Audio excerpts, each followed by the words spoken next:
Hello, it's summer, so I'm going to start making crap tons of videos.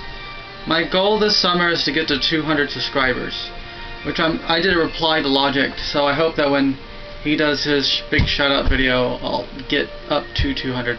9 subscribers away. Alright, during the semester I did a lot of papers, and I've decided to read you the papers that I like the most. I really like this philosopher. He's like my favorite Chinese philosopher, or ancient Chinese philosopher. Rothbard quoted him as being the first anarchist. Cool guy. The band's in the back is Aurora, if you're wondering. Not the pop band, it's the dark wave band. Alright, let me read you this. Is life a kind of delusion or dream? This is my paper on Zhuangzi entitled The Philosophy of Life and Death. This is what the book looks like. Is life a kind of dream or delusion? Do the dead regret being dead and wish to go back to life? Is not death simply a part of fate that we must accept? These are some of the ideas expressed in ancient philosophy text known as the Zhuangzi. It covers many topics, but the main topic to be focused on here is Zhuangzi's philosophy of death. Zhuangzi's philosophy of death is also a philosophy of life. The recognition of right is, and it is also a recognition of wrong. The recognition of death is the recognition of right. The Tao operates by comparisons such as these. This is the way of Tao. Zhuangzi asks us to accept death as a part of nature and fate, something as fated as the seasons. He recounts a story of a woman who wept when taken away from her home, but did not weep or want for home in the end. Do the dead see life in the same way? Do they similarly cling to life while living and yet no longer wish to cling to it in the afterlife? The blind cannot see color, and that they do not worry of it. We, the surviving, cannot see death, and yet we worry incessantly over it. I did a paper on Wittgenstein recently, so Zhuangzi seems to ask us why. In fact, it may be very possible that life is a dream or some kind of delusion that we wake from in death. Perhaps we should all be like the true man who shows nothing of loving life and hating death, only following the way which is Tao. This is a short summary of Zhuangzi's philosophy of death and his philosophy of life, which makes up a whole in the Tao. The beginning of our discussion is Tao. Tao made clear is not real Tao. The Tao is everything and nothing. It is not an object, but all objects. It is a process. It is fate. The yin and the yang are made whole by comparison to each other and are the driving forces of the Tao. Tian is its destination and Tian is its fate. And Tian is fate as well. The wise man learns to live in the Tao and to accept the Tao. Life and death are within and are the Tao. Like yin and yang, life gets its meaning in comparison in its relation to death. Thus the Tao of death is also the Tao of life. When Zhuangzi's wife had died, his closest friend Huzi had found him singing. This is the kind of thing that would bother the ritual-ridden Confucius, and it did Huzi as well. Zhuangzi said that he had wept like any man as his wife passes. He had witnessed many periods of change in her life. In a way, he saw her walk the Tao. Her death is merely the last part of her change, and it is fate. Zhuangzi knew that to continue to mourn would be to misunderstand Tian. He was following and accepting Tao by singing that day when Huzi arrived. What do the dead think of their past lives? Here's a quote from the Zhuangzi. How do I know that enjoying life is not a delusion? How do I know that in hating death we are not like people who got lost early in childhood and do not know the way home? Page 42. There was a lady named Li. The ruler of Jin had kidnapped her, and she came to live freely in his court as a companion. As is common for someone in her position, she wept greatly when being taken away, and for a time after. After living in the court of Jin, eating his fine food and having conversation with him, and such, she became happy, and wondered why she had ever wept for her old and impoverished life. Life is a dream, quote, and one day there will be a great awakening, when we all know that this is a great dream. Yet the stupid assume that these things, calling that man ruler and that man herdsman, is something meaningful. Page 43. Ladies Li's time before leaving to the court of Jin is an analogy that represents life. Her tears represent our fear of death and our desires for life. And her happiness in the court represents her realizing that life was just a sort of dream to be awoken from, not to be desired after or cling to. Truly, though, it may be that she has awakened in one dream in order to dream yet another dream in the court of Jin. Kind of like the Matrix. You know, they never leave the Matrix. Zion is just more Matrix. Anyway, perhaps this life and the next are but a series of dreams. Zhuangzi doesn't mention this, but this does appear to be one route someone could take with his ideas. This is similar to an act put on by American comedian Bill Hicks. He spoke of life as a roller coaster ride that we believe to be real. The wise men on the ride console us and remind us that life is just a ride and to have no fear. Relax. The unwise, often wealthy men who do not accept that life is just a ride, that is, who make very bad Taoists, try to oppose the wise men. They have too much invested in this ride, says Hicks, and they desire, after the ride's continuation. Switch the word ride with dream and you have a similar idea with Zhuangzi. We go through life being entangled in our silly customs and titles of ruler, herdsman, rich man, poor man, and head of state, working class. Quote, how dense? Page 43. These distinctions are within Tao, but we are being silly if we act as if we know them, and that they are what are important. The ruler and the herdsman are merely dreamers in life, and as it is for the case, will fade away just as the day grows dark. The Taoists, like Zhuangzi, believe life should be lived in a simple manner. Accept death and accept life. Do not do as the invocator of ancestors, who is worse than a pig and wants to live in mass pleasure, giving up most of his life before an early death. Zhuangzi often uses people who have a disability to make a point. Wow, that's not spelled too right. Anyway. And on 2 occasions he uses a blind man to make a point about life. Part of it was described in these terms. This particular blind sage is very wise.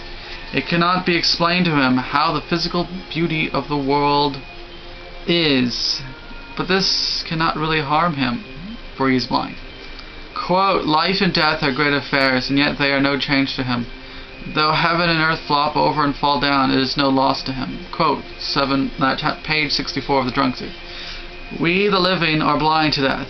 We cannot experience it, and it can never be truly explained to us what is meant by dying, or what it is like to die. So why? Quote, where death is, I am not, and where I am, death is not. Epicurus. We are blind to death, but we can come to an understanding of it by understanding and living well and wisely in this life, accepting this life even if it is just a dream. Once on his way to Chao, Zhuangzi came across a skull by the road. This is the famous skull of Chou, very well known in philosophy, ancient Chinese philosophy. Zhuangzi came to the skull and asked it by which way it had died. Did this skull belong to somebody executed by the state, someone who had starved to death, or did age take its toll? After asking, he turned the skull on its side for sleep. In his dreams, the skull came and spoke to Zhuangzi.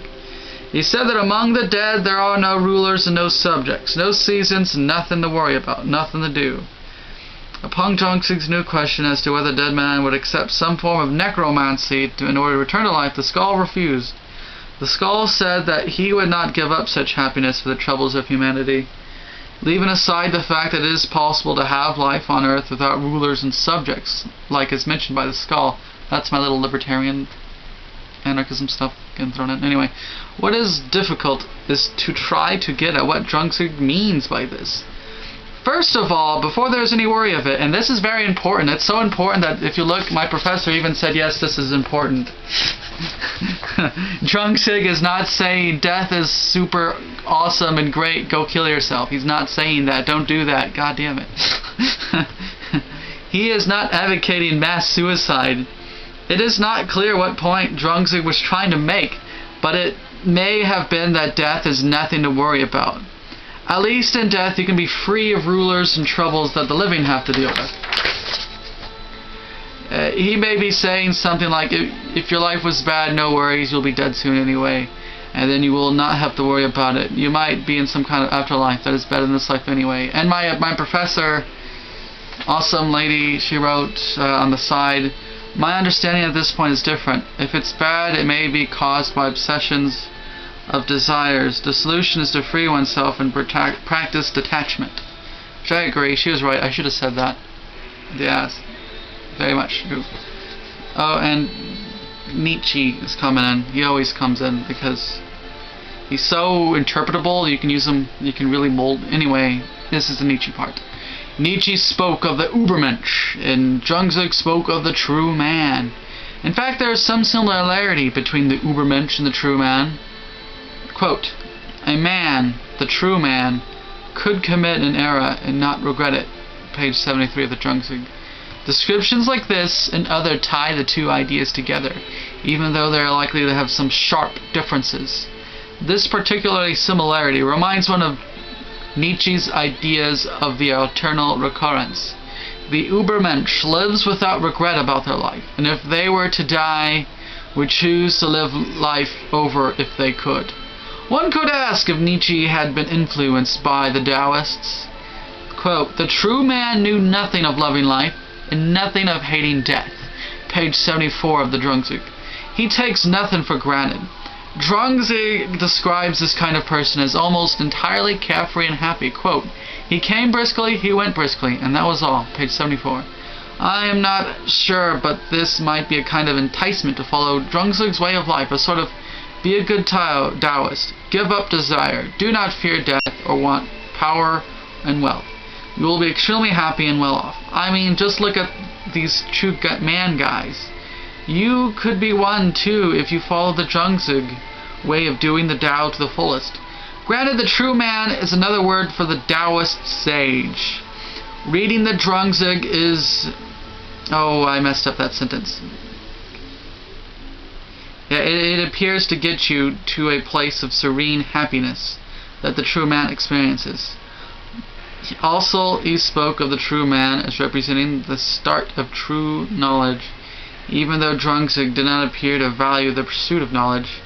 In any event, it appears that if one does in fact wish to be more like the true man, then on the topic of death he should not fear. He should look at death as something fated, something not to worry about. Simply follow the Tao while alive, try to be like the true man, and you will be fine. The true man looks on death simply as one of many changes as the seasons change. Seasons change, life change, it's all fated. After reading this, does it appear that life is in fact a dream, a kind of ride? And my professor writes, especially when you think about how short life is in general, it may be that when the dead die, they do not weep to be alive once more. Zhuangzi's philosophy of death and life is also an acceptance of fatalism. And then my professor writes, she wants me to explain the meaning of fatalism here. Death is one of the few things the living can ever be sure of. We might not gain wealth or fall in love, we might not be happy in life or live the way we want to. What we can be sure of, though, is that this ride will end. To fret and worry and dwell on the reality that we will die is simply to the mad ruler. It's similar to the mad ruler who had ordered the ocean waves to cease their treasonous activities, or the grasshopper standing in front of a carriage trying to stop the carriage in place. An analogy that's in the Zhuangzi. Both attempts are futile and silly. Neither will hope to cultivate the Tao, but are inherently at odds with the Tao. They also will not lead one to happiness and contentment with life. They both exhibit the worst of desire. The Taoist way of Zhuangzi is to recognize the absolute inevitability of our death. In a way, except that we are never far from death. In a way, we are never far from death. To learn from this, when one realizes that they could die at nearly any moment, or to compare whatever is going on in life with the knowledge of their ultimate end, which for short-living, fragile humans like us is never that far away, one can recognize just how vain and unimportant titles, wealth, fame really are. What matters is that what we have now and how we live with them. Professor writes, good point. Some of these ideas are at odds with the Confucian teaching. For one, it is at odds with ritual propriety. To the Confucians, death must be met with following the social rules and following a set period of mourning. He does not dwell on death as a part of Tao as much as the Taoists. Zhuangzi singing at the death of his wife, and the other example of Taoists singing after the death of one they knew, on page 82 of the Zhuangzi, is way out of line for the Confucius. In the last example, Confucius is quoted. It may not be a literal quote, but Zhuangzi's interpretation of how he thought Confucius reacted in the situation, as saying of the singers that they would wander in the afterlife, in this life too, that they would just wander. He explained that these two I don't know what I was getting at there. He accuses the Taoist singers of not having a respect for life, as if they see life morbidly as a wart that in death, like the popping the wart, is simply a relief. Confucius says that they do not live this world and do not act like humans, such that it is no wonder that they would not care for the vulgar ceremonies of this world. In the end, both Confucius and Taoists believe in and think that they follow the Tao. It is just that their interpretations of the Tao differ, and their interpretations of how to follow the Tao differ. I would have to say that the Taoists follow it more purely, even bringing ideas about Tao into epistemology. To conclude, the Zhuangzi's philosophy of death can really help people come to terms with death. It can help people accept fate. People go through many changes in their life, and death is just one of them. What is really interesting is the idea that life might simply be a long dream. He talks about how in dreams we can dream other dreams and interpret them and feel like we have other dreams, but this particular dream is real. In a sense, we can dream at night, but the part outside of that could also be a dream. When one thinks about it, life seems to make more sense. The society at large that doesn't understand this, however, may seem to make less and less sense. It all comes to understand that death is a part of the Tao. And here's my professor's note at the end. My professor says, I like your paper. Your explanation of the Taoist notion of death is very good. I also like the comparison you made between Chinese thinking and Western thinking, such as Epicurus, Nietzsche, and Bill Hicks. You may develop more of these points. Your reading of Zhuangzi is thorough and sophisticated. Need to refine your style of writing, which I see that after reading it out loud, I'm like, I see what I screwed up a few places. Sometimes your sentences are too long or have too many verbs. Paper grade, A-. Although it's true that what can be said is not the real Tao, we still have to rely on standard language to talk about the Tao. Which that's what she told us a lot about. Why it's very difficult to talk about Tao in English, because we just don't have English is not Taoist. Let's say I got an A-. And there's her signature, which is like really hard to make out.